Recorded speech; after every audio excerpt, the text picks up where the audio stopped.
today's show will be putting the spotlight on a sector that has played a big role in the growth of Kenya's agricultural sector. And I'm talking about Kenya's cooperative movement, which is well over a century old and indeed has played a huge role in the development of various agricultural sectors, ranging from the coffee subsector to dairy farming. And the Savings and Credit Cooperatives movement has been the engine behind the cooperative movement in Kenya.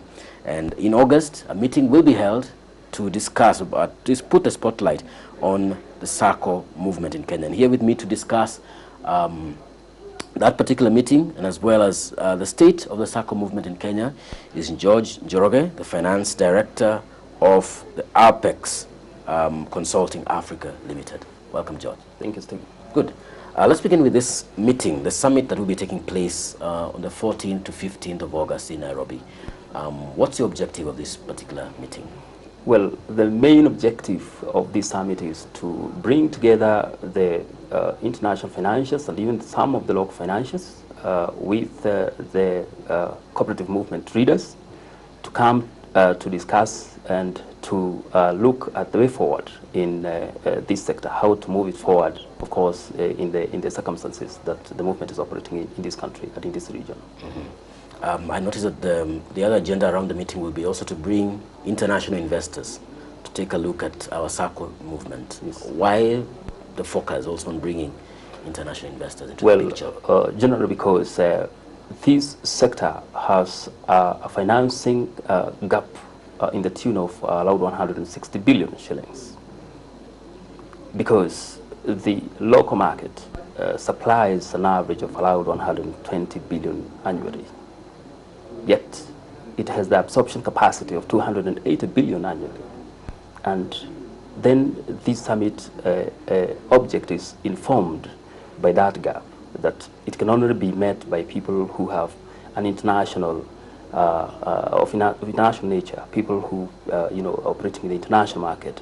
That's the kind of funding that can help seal this gap. Mm-hmm. Perhaps you can help us understand how you arrived at that particular funding gap of 160 billion shillings, because the indication that's given by the SACCO's regulation authority is one that seems to show that this sector is growing and doing well, and that there seems to be no gap. The deposits are able to match the lending.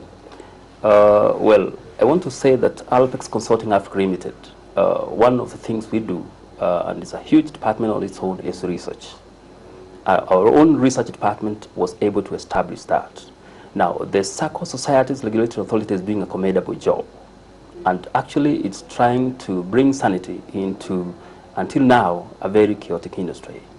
But the truth of the matter also is that there are over 12,000 cooperative societies in this country. And the SACCO Society's Regulatory Authority, SASLA, is currently regulating around 219. So the data on the other SACCOs that are actually not taking deposit, plus the marketing cooperatives, is actually not with the SACCO Society's Regulatory Authority, but the Ministry of Cooperative. Yes. So we're looking at 160 billion shillings that's required by the entire cooperative movement. Yes. Is that the case? Yes.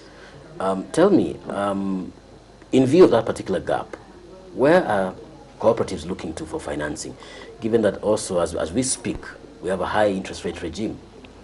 Yes, I want to tell you one thing, Stephen. The original cooperative model was never to deal with the borrowing from outside or even investing what is brought in by the members.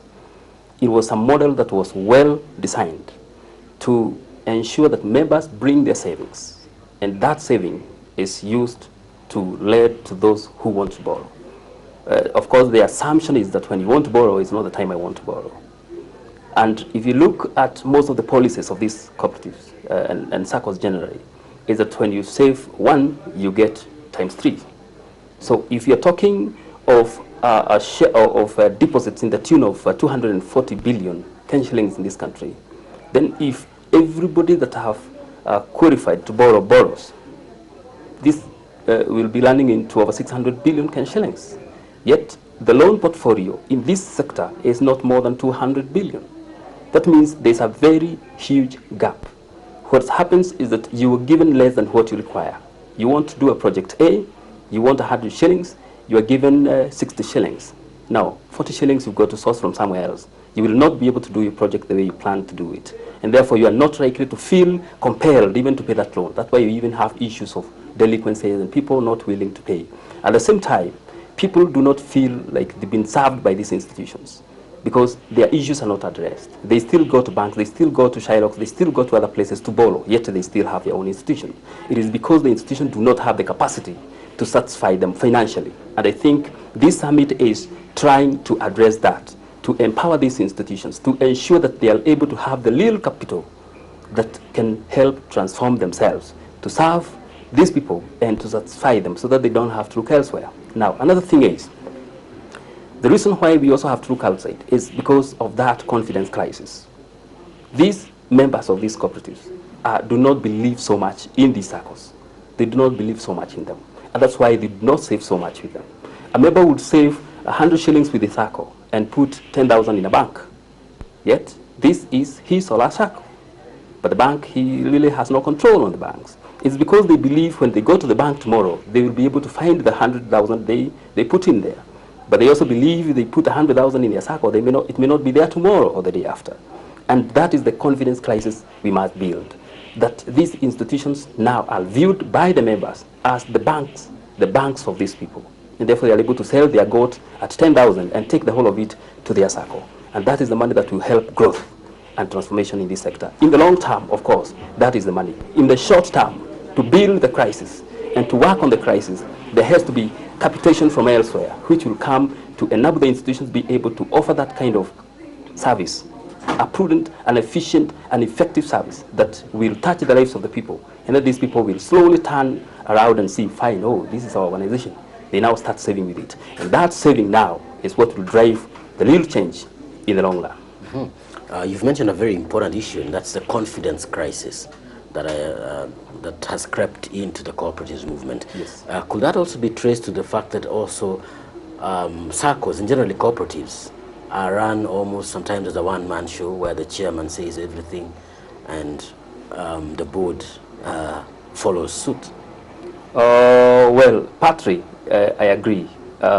One of the reasons why that crisis is there is because if you look at what is happening during the elections, from January to February to March to April, there is a lot of instability in the movement because that is when they do the elections. And if I am standing for a certain post, and so I have my group, my people who are backing me, now there is my opponents who are also backed by other people. Now, if I am defeated, I do not feel that ownership. I don't feel I have the ownership of the cooperative. I feel I have lost it. The people who believe in me, who followed me, and who voted for me, do not believe so much in the group that is in. And there is always a plan to ensure that in the next year, that group is also uprooted. That cycle of elections, and a board coming today and board leaving next year, some members coming, some members leaving, that has also brought some instability. Now, the regulator, the SACCO Statutory Regulatory Authority, specifically on the SACCOs, has come up with a model, and it is now not possible, for example, for a CEO to be fired, by the board just because they are unable to agree with him. It is not even possible just to hire a CEO. The regulator is involved, and unlike in the past, when the board and the CEOs and the staff would just borrow unilaterally, it doesn't happen anymore now under the regulation, especially for the front office SACCOs. As a board member, you are supposed to fill a form. The regulator knows that board member A is borrowing. This is his past loan record. So that we go away from the tradition where the people in the position were borrowing all the monies and the members were actually having no money to borrow. And that's one of the reasons why most of the institutions collapsed in the past. But now collapsing in this regime is not possible, especially for those that are the regulations. Mm-hmm. So corporate governance is one of the issues that needs to be addressed, and I guess it will also be part of the agenda of this conference. Yes. What about regulatory oversight? Yes. Given that the SASRA, or the SACCO's regulatory authority, is dealing with the thousands of cooperatives that are involved in marketing of agricultural produce, do you think that the government maybe has also not played its part in taking care of the affairs of these cooperatives that are not within the SACCO movement? Well, the government of Kenya is actually doing something now. Well, we can say in the past there wasn't much that really can be said was tailor-made specifically to regulate and to control these institutions. But now we have the ECOS, the Ethics Commission, which is specifically dealing with this sector. And these other non-SACCOs, the cooperatives who are not SACCOs, we call them primary cooperatives or marketing cooperatives.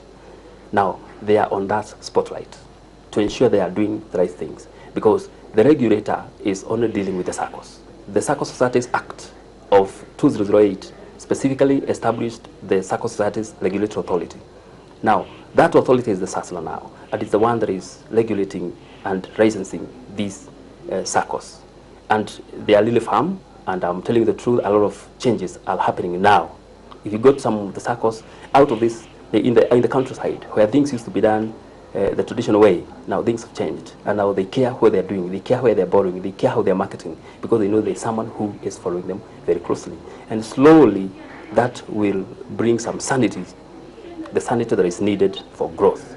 Now, at the same time, on this summit, the regulator is playing a very serious role, because the international financiers would want to finance an institution they believe is under regulation. And therefore, if they put in their 100 million there, it will be safe, because the regulation is taking care of that.